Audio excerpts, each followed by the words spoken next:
Hey there, entrepreneurs, and welcome to today's show. I am looking forward to this conversation because it's going to be extremely interesting. Given the fantastic guest that we have, Samantha Karlin is with us today. She is the founder and CEO of Empower Global, which is a global diversity and inclusion training company. She also runs an amazing feminist leadership program, which she will talk about in a little bit. And she's the host of a talk show on global politics and women's rights, which I have to say, I've learned a ton from, and I know you will too. That is called Samanthropolitics, which you definitely need to check out. As well as, fun fact, folks, she used to be an opera singer, which I am a singer as well. So, I'm happy to have a conversation on whatever you want today. So thank you so much for being here with us today, Samantha. I'm delighted. Do you want to do a rendition of Sularia also, the duet?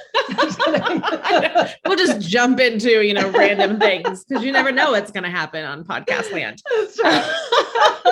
Maybe that's an episode 2 for us. Okay. Sounds good. I might be rusty. All right. Well, jump in. You have such an interesting background and a story. And I know you've got a kick-ass degree, a combo of a lot of global work, so much stuff. So tell us about your kind of journey to date. So I think I would start with, and I think this is always where I start, that I come from a family of entrepreneurs. It's funny, my parents are doctors. They don't consider themselves entrepreneurs, but they both have their own business. I'm like, Mom and Dad, you're entrepreneurs. Like, no, we're doctors. I'm like, no, but you run your own businesses. You're entrepreneurs. Yeah. And so I think I was never, ever very good at following rules. I don't love authority. I always have liked to be in charge and kind of been a natural leader. But I think the biggest thing about my history that's incredibly unique is that my younger sister, Lindsay, was born with a fatal neurodegenerative brain disease called Canavan disease. So Canavan disease affects children. They cannot walk, talk, hold their heads up. And when she was born, my parents were told there's no cure. Go put her in an institution and let her die. She'll die by age 10. Wow. And so my parents, instead of doing that, my dad was like, no, thanks. And, he's a physician. And I remember when I was 8 years old, my dad was just on the phone all the time. He was calling every doctor. He knew every researcher, every, genomic person to see, can we get research on this disease happening? Because I don't want my child to die. Yeah. Finally convinced these 2 researchers at Yale who were researching Parkinson's at the time to research Canavan disease. And fast forward 18 months later, my sister's the first person in the world to be treated with gene therapy for a brain disease, Canavan disease. Fast forward, she's now 27. She was supposed to die by age 10. Wow. And all these other kids have been treated with gene therapies. And actually the most current gene therapy trial is happening right now, which is exciting because we've been waiting about 10 years for this with really little kids. Yeah. And so it's amazing to see how all of this happened because of my sister who can't walk, talk, or hold her head up. And I think also to see, my parents kind of gave me this idea that, they said to my parents, this is impossible. This is scientifically impossible. There's no research, there's no cure. Give up. And my parents said, no, thanks. And so I think for me, I've always been an idealist in the sense that I really do believe that anything is possible. Yeah. Good. And I think that that's been the underpinning of a lot of my, just how I function and operate and how I'm able to inspire people. Wow. I mean, I think you and I very much align on that. I'm very much about, I had a client earlier today that was like, well, it's not possible. And I was like, whoa. I'm like, we're going to back that up a little bit because you and I both seen just absolutely amazing, like what you just described, things happen across the globe and with so many people when the drive is there and when the passion is there. So what is the kind of thing that you think kept your parents going on that journey? Grit. Yeah. I think that, to be honest, that having other children really helped them. Like I really feel for the parents whose first child has Canavan disease. Yeah. I like to believe that I helped them. I mean, I think that's also shaped my personality of course, the middle child, always kind of having to be an optimist. I've always been the kind of stable, when the family's like this, and it's still the same now, my family would be, everyone's just screaming. And I'm like, okay, everybody, let's just calm down. Let's come to the table. Let's figure out a solution. I'm always the one making jokes. So I think that, and I think just I really just think they knew that, their child's life was at risk. It was like a ticking time bomb. And I think their love for Lindsay was just so fierce that they just kept pushing. Yeah, which is absolutely beautiful. And I'm sure, like you just alluded to, what is your degree in? What's your master's degree in? International relations with a focus on gender analysis and conflict resolution. Yeah, conflict resolution. That was the part I was going for. I'm still doing it.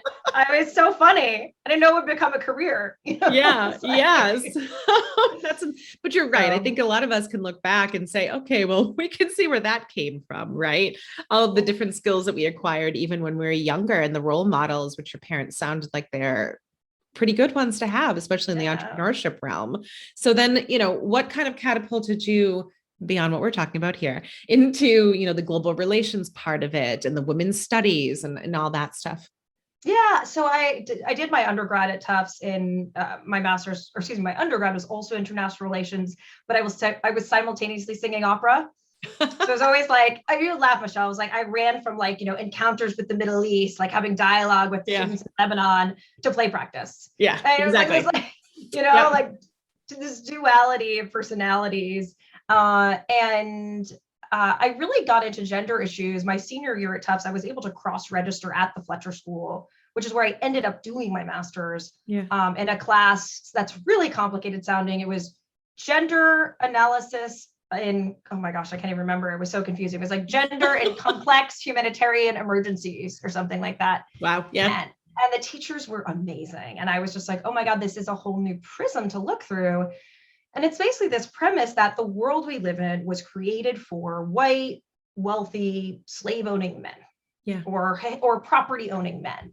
Yep. And so applying a gendered analysis, usually people end up thinking that gender means women, but it's only because usually the only gender that's been considered is male. Right. So even, I was this chair, I had to put 2 pillows behind me, right? And my feet barely touch the floor. Yeah.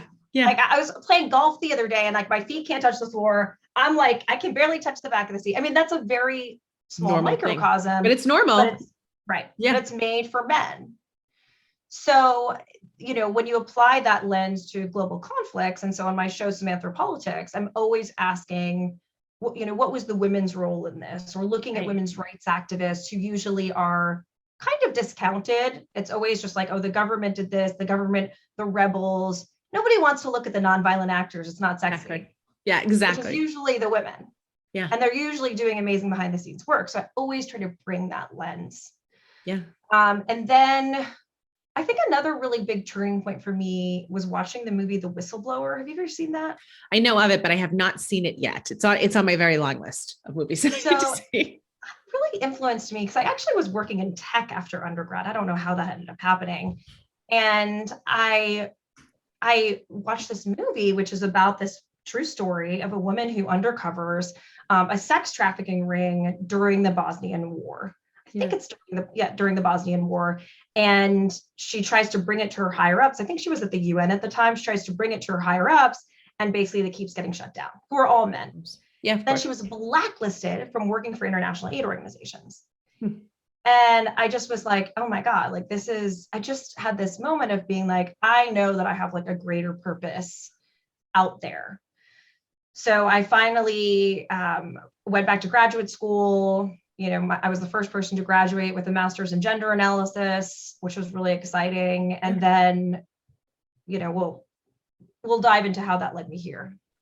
Yeah. Yeah. I mean, I think, number one, I'm not surprised by the story, which also makes me sad about the woman that was talked about in that movie and the storyline that it led. And there was one part of, I think it was in your TED Talk that I was, looking at, where you talked about violent versus nonviolent kind of protests and different things like that, and the impact that they had. And it's always those people. What was the example that you gave in the talk around the pots and the pans? Yeah, right? banging their pots and pans. Yeah, can you just share a little bit of that view with our listeners? Because I think it's so impactful, because people think that they need to go kind of, into these violent situations when it's often the opposite.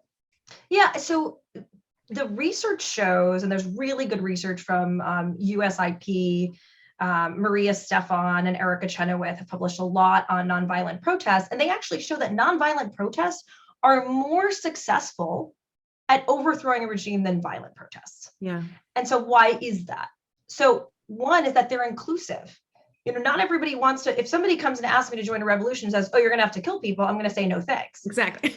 If someone comes at, and asks me to join a revolution and says, hey, can you write articles for our, Samizdat newspaper? I'm like, yeah, okay, I can do that. Or, I'm an old lady and it was in Armenia. Yeah. And I'm an old lady. I can't leave my house because I can't even walk. Can you bang on pots and pans at 5 p.m. every day? Oh yeah, I can do that. Yeah. Right. So it's way more inclusive. So the numbers of people that end up participating are way more. It also doesn't draw like the condemnation of the international community as much because there's not as much violence happening.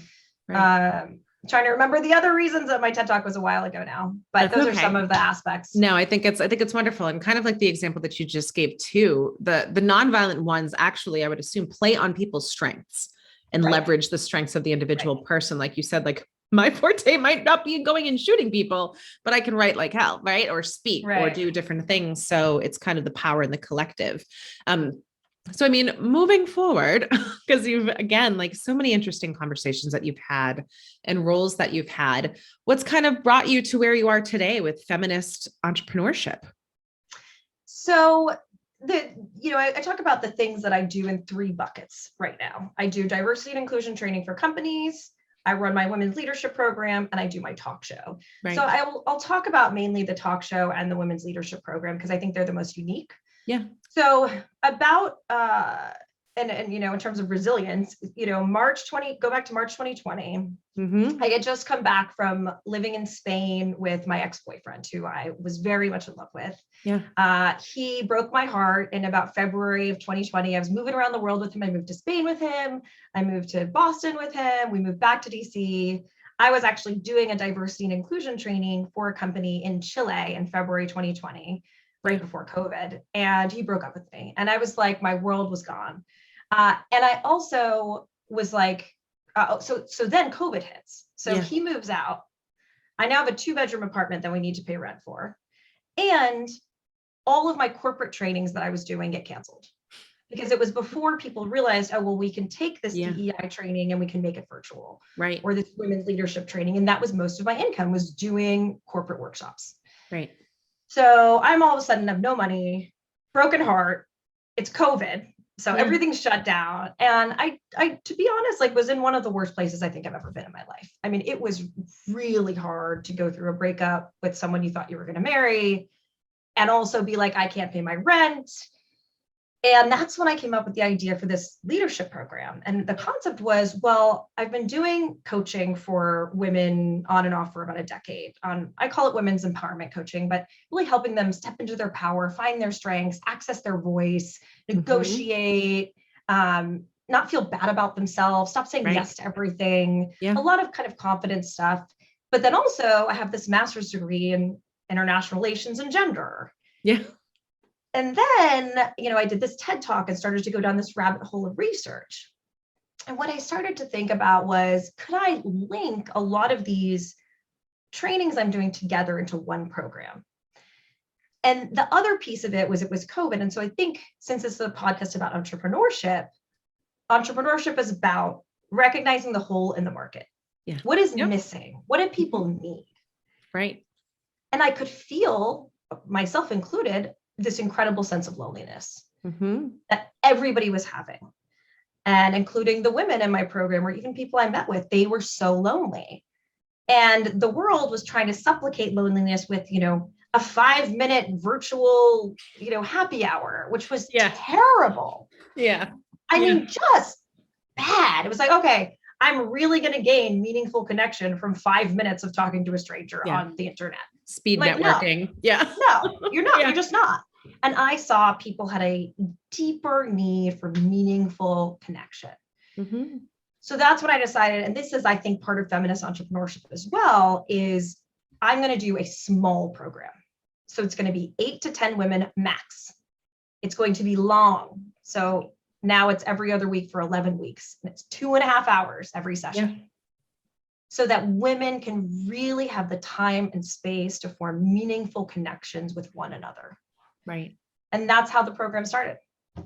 Which is lovely, because I think, I'm a big believer, as you've just stated as well, it's the depth of the connection, right? Yeah. And I think that's where there is kind of a split, a divide in the world around kind of the depth versus the width, right? So you can have a Rolodex that's 1,000 people deep.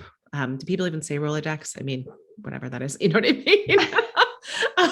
Address book, I still say phone book, whatever it. you say, I'm going to say Rolodex. But, you can have it as 1,000 deep, but if only, a handful of those people are engaging, or, you don't really understand what's going on in their worlds, then where's the value? And I mean, same with our social media culture with followers, the quality over quantity is definitely needed there. So, I mean, what were you seeing kind of in your first cohorts of women that you were coming in? I'm sure they were craving connection in a big way. Yeah, I mean, I think that they wanted a space to talk about challenges that they were dealing with. It was challenging because they were across borders. Like my first cohort, I had women from, I think, 6 different countries in the cohort. Yeah. So I was navigating cultural barriers. It was my first beta class. But I did see that there was a hunger for the type of information that I was providing, which is about feminist leadership. And I want to transition from my TED Talk was about women leaders and how women have, I think, natural aptitudes. And I've really deviated since then to feminist leadership. Yeah. Because you can tell someone to lean into being like a woman, but that means something so different for every woman. It does. I agree. Whereas feminist leadership has a set of values like collaboration, cooperation, respect, protecting the planet, diversity, where they create a better North Star.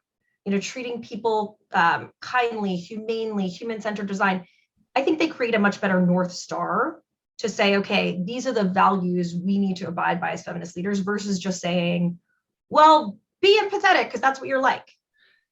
Yikes. Does that make sense? Yeah. And I think it's also, I mean, because you're saying that there's the set of values, right? Like you said, there is a North Star, there are bumpers, and we're not just kind of as people, like, we're women. So obviously we need to be empathetic all the time. And obviously we're crying all the time. And obviously all of these kind of labels that come with that, when I know men who also can step into those, those qualities. Exactly.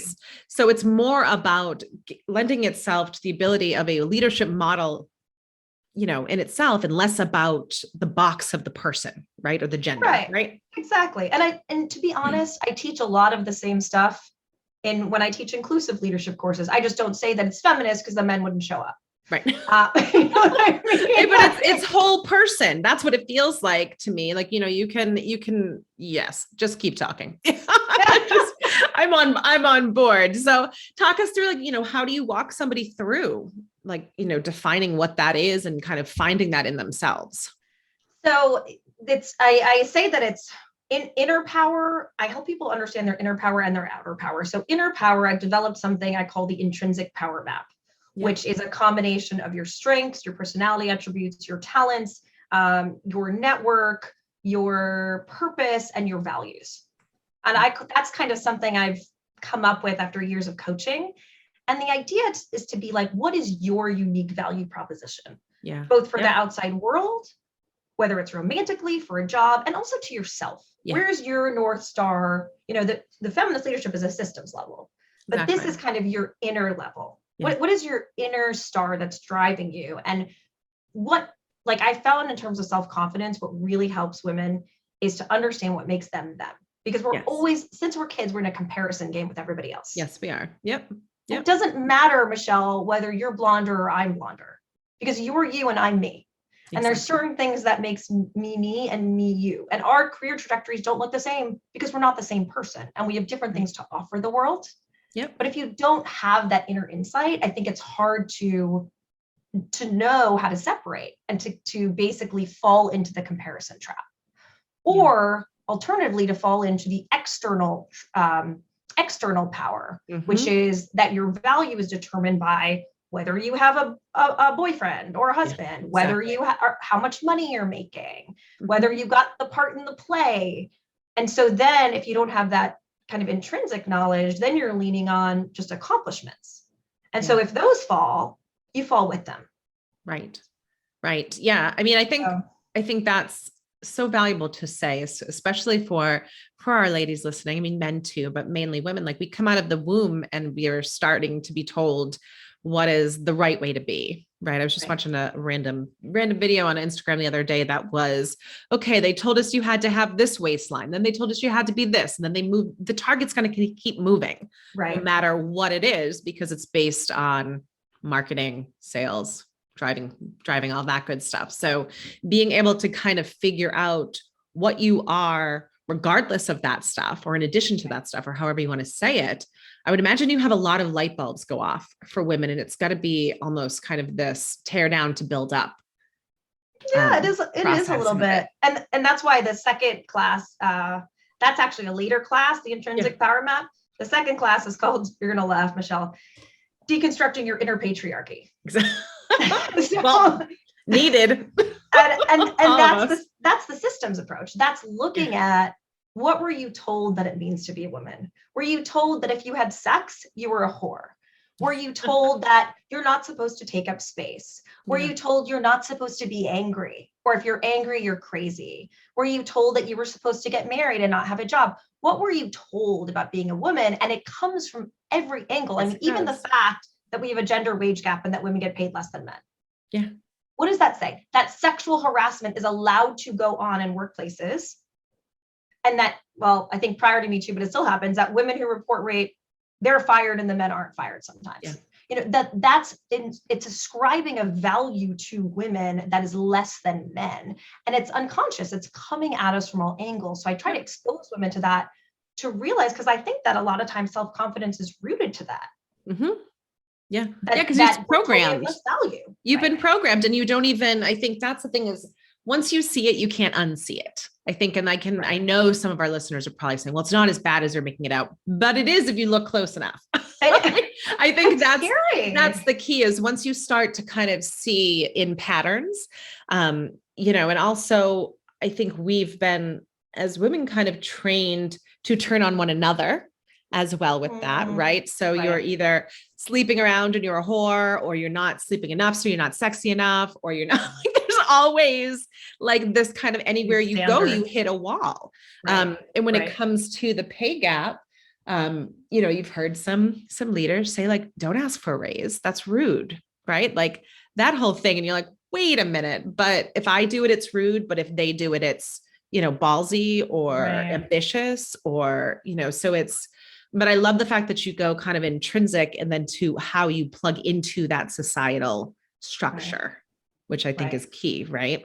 Right. And then how do you change the structure? So there's also a class on creating institutional change. So it's like, okay, we know all this.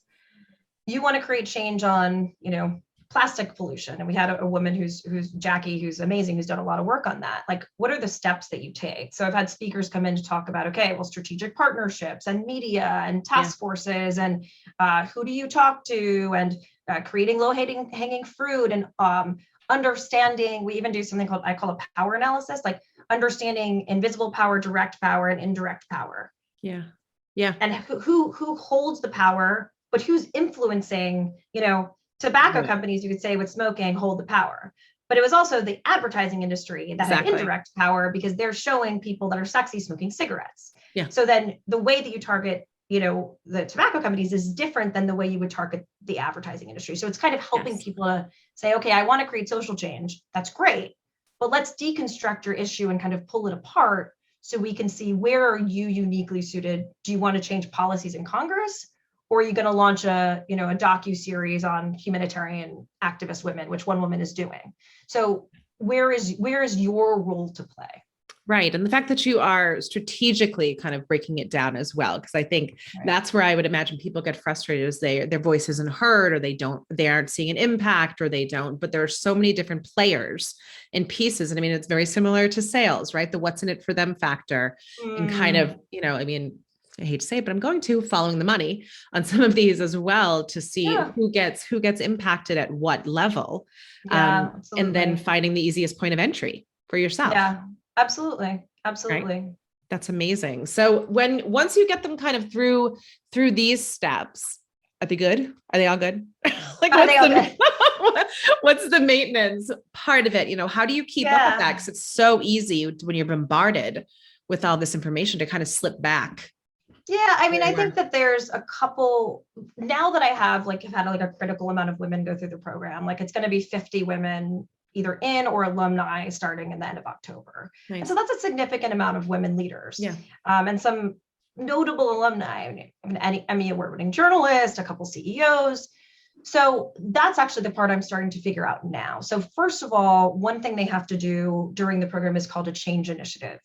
And so that's, one woman did a docuseries on, or is doing a docuseries on human rights activists, women human rights activists. Another is writing a children's book series for children that have experienced trauma. And she just had her second book come out, which I'm really proud of, Leslie Zafran.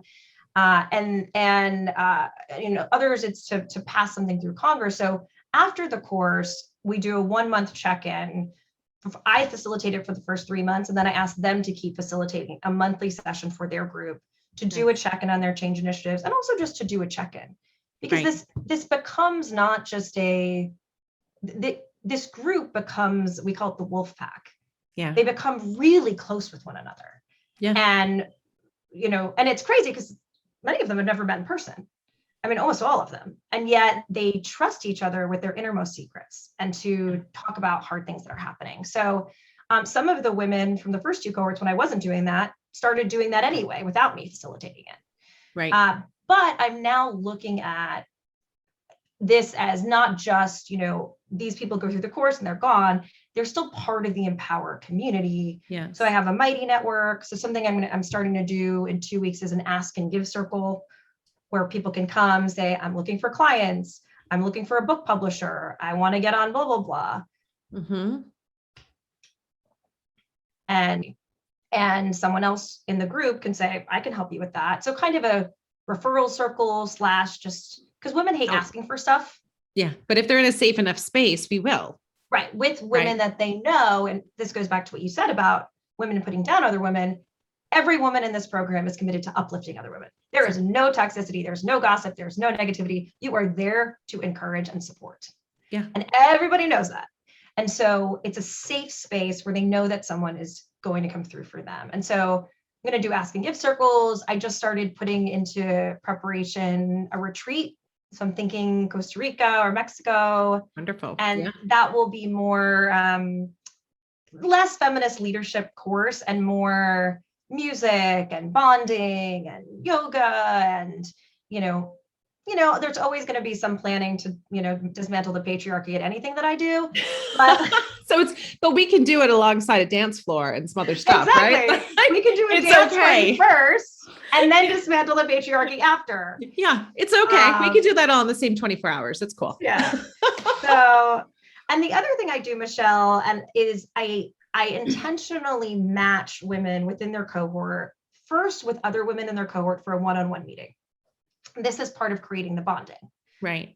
Once they've met with all the women in their cohort, I start to match them with alumni or women in another cohort based on what I know about them. So if somebody says, Sam, I want to get a job in impact investing, I'm going to pair them with someone who's in impact investing. Sam, I literally had, Leslie wanted to be a children's book author and Susan was already a children's book author. I'm going to pair them together. Sense. Yeah. And then what I've had happen is like I had one woman she's British, but in Canada, talk to a woman who's in Bangladesh from Jamaica working on election reform. They're both kind of in the humanitarian sector. And they said, we want to create a humanitarian pact that is targeted sexism in the humanitarian space. Fantastic. And that was because I connected them across all of these. Yeah. So I think part of and I continue to connect them after the program is over. So I think that's also in terms of maintenance, but it's an ongoing question, Michelle, and it's what I think about, do I have a feminist leadership troubleshooting circle every week? Yeah. Those are the things that I'm starting to think about now since the program is stable and, kind of taken off.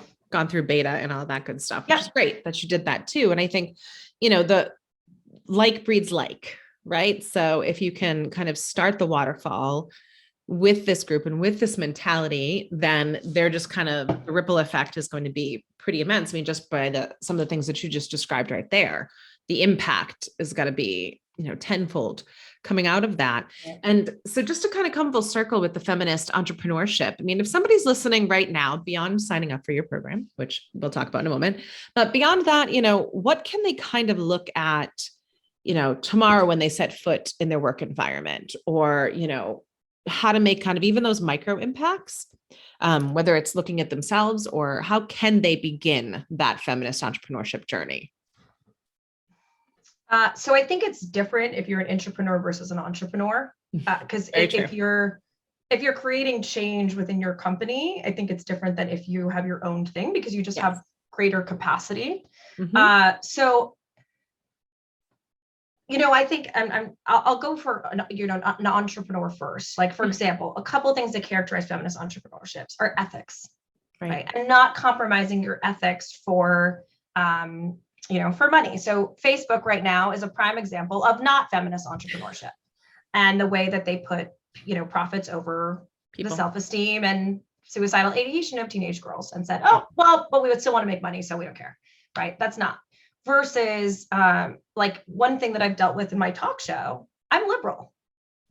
I think that abortion is a human right. Yeah. And I have had, potential advertisers that said, well, do you take a side? And I have to say yes, right? And that sucks, because I want their money. Right. But at the same time, there's so many right-wing podcasters and TV hosts right now. There needs to be a female voice on the left who's young, who's with it, and who's like kind of hip. And I believe that. And so I have to say, like, no, I think Donald Trump is the worst person that ever lived, and that means I'm losing the money, but it's okay, because that's part of modeling feminist leadership. Right. So I think ethics is one thing. Also, like I think that feminist leadership and feminist entrepreneurship is about creating organizations, and this is the definition of transformational leadership, where you lift other people up to their full potential. Exactly. Yep. So how do you create a space, a culture, an environment where people feel supported? Yeah. Which, I mean, I think you had also mentioned before, transactional leadership versus transformational leadership. Right.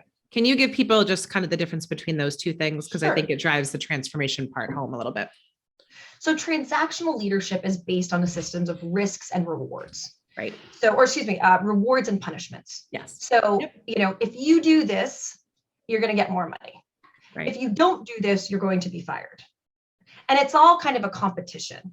There's a great study about how the workplace was created, kind of toxic masculinity is kind of embedded into the workplace. It's a competition for resources. It's not a win-win. And women usually don't love that. Right. So transactional leadership is based on that.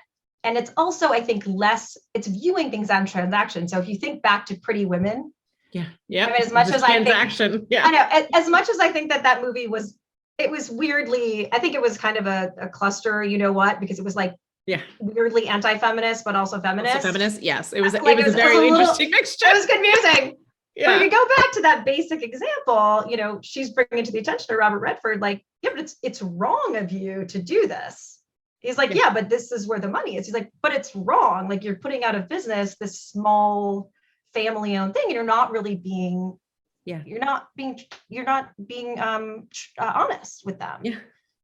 So, and then, the other aspect of transformational is, like, instead of viewing people as cogs in a machine, like, okay, this person is here to serve this function, and this is their output, right?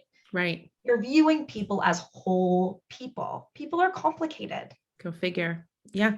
So business is complicated. Business is complicated as well as people are. And I'm a big proponent, and I can't stand when people say, like, it's only business, it's not personal. And I want to say, well, do you have people involved? I'm like, I love that. I don't know how, what I mean? I think that's one thing where women versus men, where women try to be more like men and less of themselves, right? You try to go into that transactional, let's shut off all those other feelings as if they don't matter, because this is business, right? But they do matter, to your point. Yeah, absolutely. And imagine if you are a leader and you can capitalize on the entirety of a person, right? And all that they have to offer, and not just that, measurable transactional piece of them. If they can bring their entire selves to the table, it would be a much richer, probably much more lucrative business experience as well, in my opinion.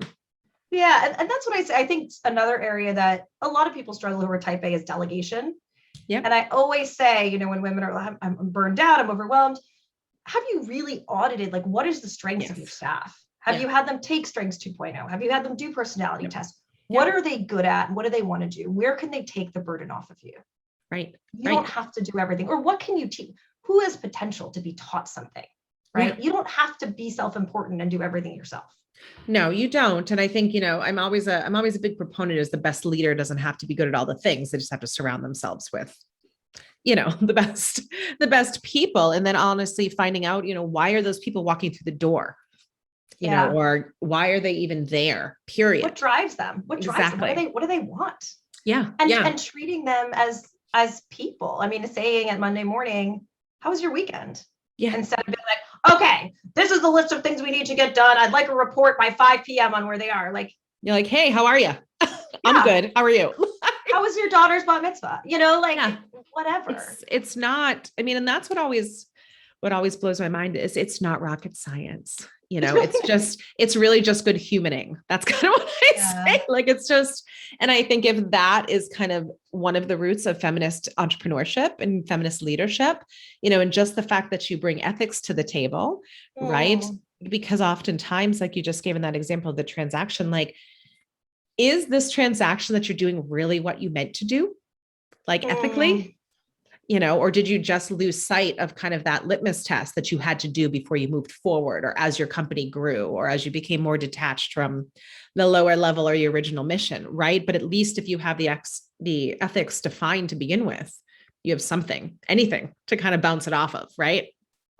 And I think that's where having that North Star of like the intrinsic power map of your values to help you make tough decisions. Yeah. So when you have a tough decision, you can look back and say, okay, my top 3 values are creativity, honesty, and radical acceptance, whatever they are. Right. I need to lean into those when I have a tough decision. Yeah. And stay true to them, or else I'm not staying true to myself. And ultimately, I may make quote unquote more money, but I'm not going to, just like my show example, I could have maybe had 10 grand to do the show, but I wouldn't have felt good about it. And I would have had to change my moral standing and what's true to me in order to go there. And I don't want to do that. Right. And I think that inventory piece and kind of that intrinsic mapping is such a big part of this, because I don't know about you, but as I've gone through different scenarios, I'm like, is this actually what I think? Like, I'm not even sure, because I've been told what to think in so many different aspects that you really have to listen carefully and work at understanding that this is actually my thought versus, the things that I've been told to think. And I've had women who've been in government for a long time, right? Where their role is to, especially a diplomat, your role is to talk about what America wants. Exactly. And what America's foreign interest is, what America's values are. Yep. Well, what are your values? And they start to realize, 20 years into being a diplomat, I'm talking about America's values all the time, or what America wants. What do I want? Yeah. What does my voice consist of? What do I have to say without being a mouthpiece for America?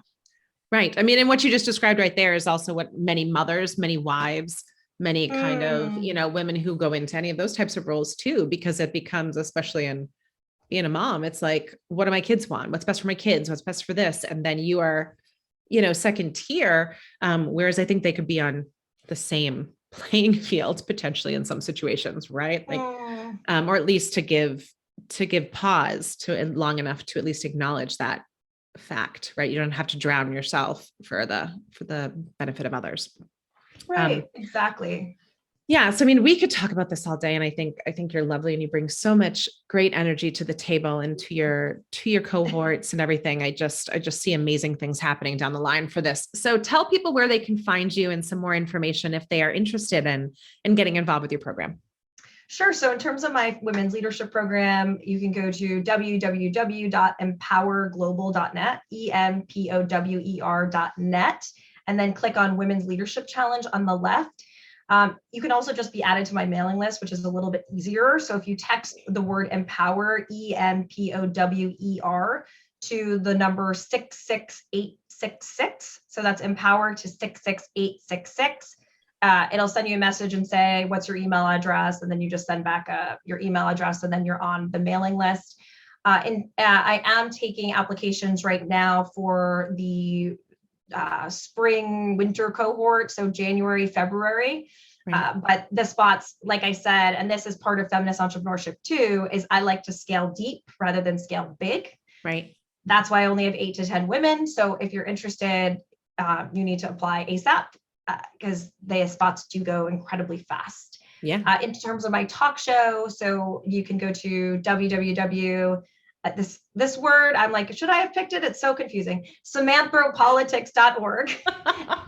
It's SAMANTHROPOLITICS.org. Or you can just Google Samanthropolitics or my name, and I'm sure you'll find it in about 2 seconds. Yeah. And, I would invite you to become a subscriber on YouTube. If you're interested in that kind of work, become a subscriber on Patreon. I've covered probably issues in 30 different countries, 90% female guests, always asking where are the women and girls, and figuring out feminist foreign policy solutions. Yeah. So I think those are the big spots. Yeah. And I will link all of this in the show notes. And I have to say, like I said earlier, your show just covers a lot of ground, and it makes you see things from a lot of different points of view. So for those of us in the States, you really do get kind of a sense of places outside of your bubble, which I really always enjoy. Well, thank you so much for being here with me today. This has been a pleasure. Yeah. Thank you. Really enjoyed it, Michelle. Next time we'll have to do some singing. Yeah, agreed. Sounds good. It's a date.